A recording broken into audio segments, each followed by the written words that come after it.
शिवकेज food कोर्टमध्ये आपले मनापासून स्वागत आहे।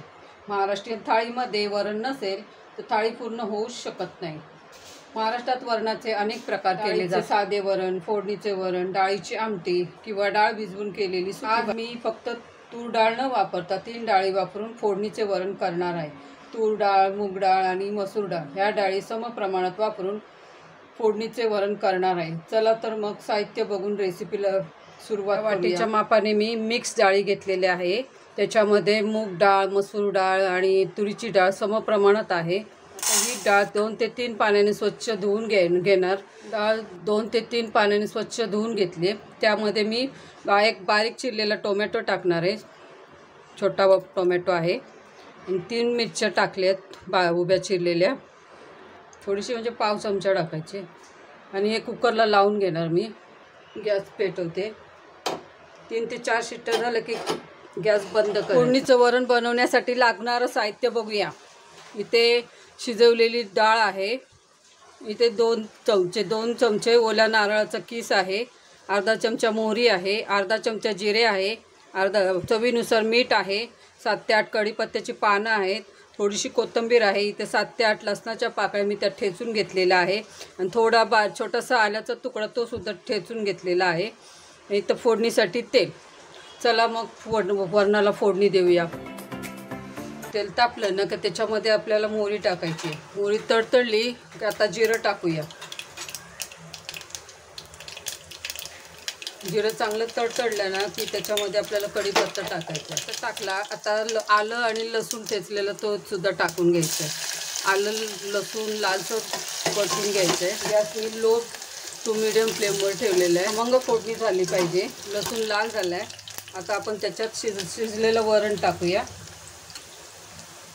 हळद टाकायची नाही, आधीच वरणात टाकलेली हळद आणि अंदाजे पाणी टाकायचं आहे।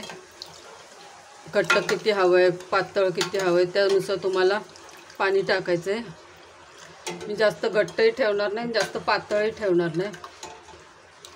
बरोबर झालं आहे। इथे मी मिश्र डाळीचं वरण केलं आहे। तुरीच्या डाळीमुळे काय होतं, ॲसिडिटी वाढते। हे मिश्र डाळी जर टाकल्या ना तर ॲसिडिटीचा त्रास कमी होतो।